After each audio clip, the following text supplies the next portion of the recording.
Good morning, good evening, good afternoon, everyone. My name is Fani, and welcome to MCM TV. MCM TV is a channel that's going to be giving you mostly agricultural related news. So, this is our weekly edition that's basically going to give you everything that had happened in the previous week as far as agriculture is concerned in South Africa.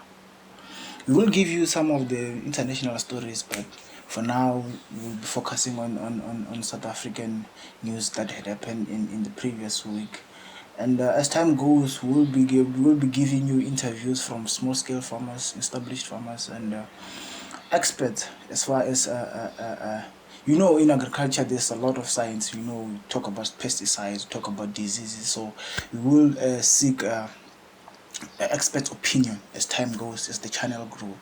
If you subscribe and tell your friends to subscribe, this channel will grow and they will be able to give you more information that's valuable as far as agriculture is concerned. So thank you for watching, and let's get right into it. On our first bulletin, we have fertilizer prices that has been up for the past 2 years in our country.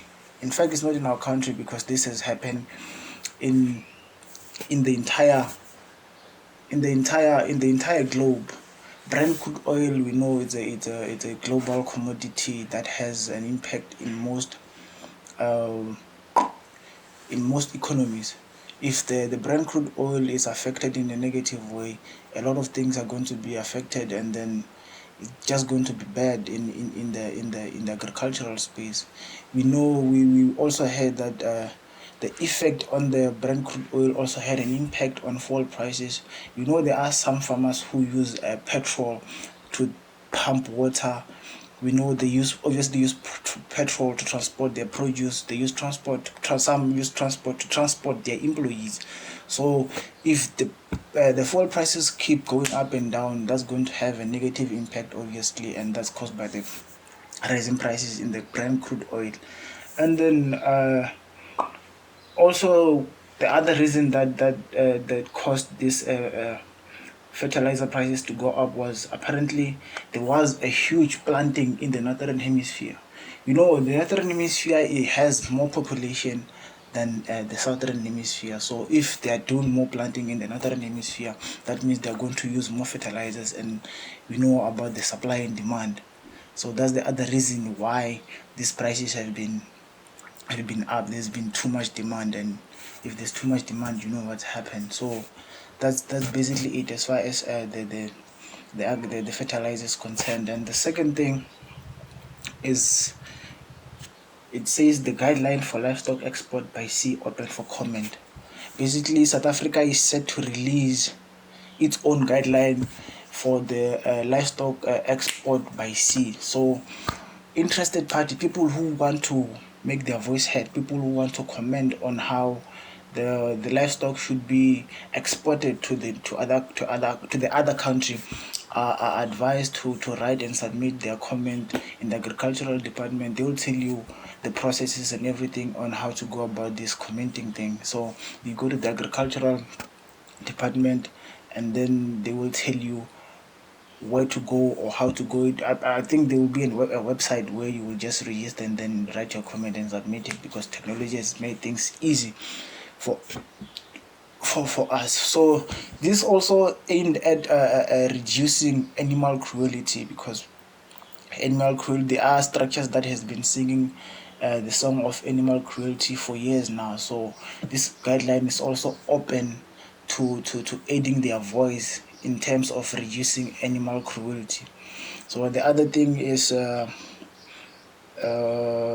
apparently livestock stress more than human beings. I didn't know that. And apparently, if a livestock is stressed, the meat that they're going to produce from that livestock is not good for consumption, because you wouldn't want to transport, or you wouldn't want people to consume meat that is not of good quality. So in the guideline, you will be you have the right to state such cases, so that we all eat something, things that are healthy, and ensure that our food security, it's in good condition. The third bulletin is the call from the Free State Agriculture about the stock theft. Stock theft has been going on for some time now, and it seems like the police are not doing anything about it. Look, man, South Africa is known to be one of the main meat exporters in the country. We export chicken, we export pork, we export beef. So if you're going to contribute in livestock theft, you're going to affect the economy. In fact, the economy is already affected by this whole thing, because farmers now, there are some farmers who can't continue with their farming practices because their stock has been stolen, and they have nothing to work on as we're speaking right now. And then that's having a very bad impact in our economy. And the other thing is that this issue has been presented to the police commissioner in the Free State. Apparently, he's nowhere to be found, and then the MEC in the police department has also been made aware of this thing, but nothing has been done, because there are rumors that there are police officers who are working with these criminals to make sure to basically they tell the criminals when to do it and when will police inspect this whole thing. So they are basically working hand in hand with criminals to steal this livestock. Those are allegations, by the way. I want to put the disclaimer out there. Those are allegations, by the way. And yeah, so if there are police, there are people who are stealing out there, can you please stop so that we can have a better economy? We know a better economy means a better livelihood for everyone. So that's it for the third bulletin. And the fourth bulletin, there's an avian influenza outbreak in South Africa.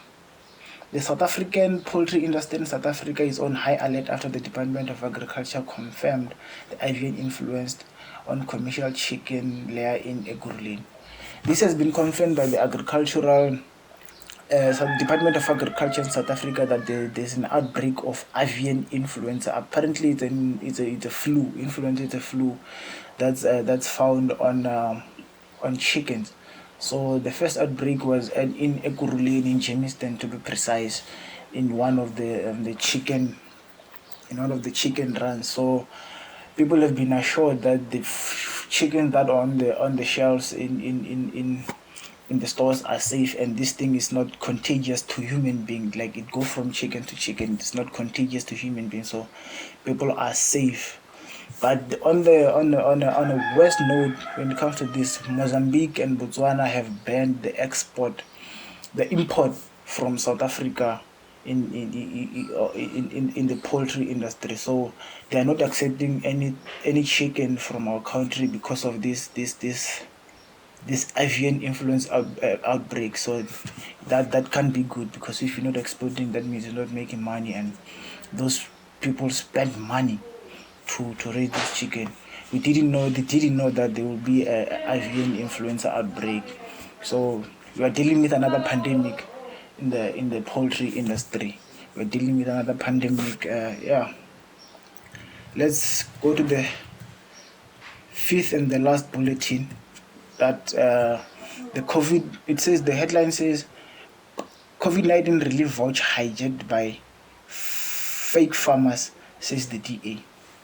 Apparently, in fact, last year when the president introduced, like, put us to lockdown, everything had stopped. Basically, there are farmers who couldn't access their farm. There are farmers who couldn't produce anymore. In fact, all farmers couldn't produce anymore when the lockdown was first imposed. So the government introduced the COVID-19 relief fund for almost all departments, and agriculture was one of those. And then you go to a nearest extension officer, you apply. The other problem was that the requirements were very stringent. A lot of people, didn't qualify for that COVID-19 relief fund due to the fact that they didn't meet the requirement that were needed by the agriculture. Apparently, this was just a strategy to gatekeep the small scale farmers, to keep that, like, take them out of the farming industry. Those are allegations as well. So there are fake farmers who produce all the required documents, got the vouchers, and then went and sell those vouchers to the real struggling farmers who are distressed about their dying product. And that's not a good thing. That can be a good thing.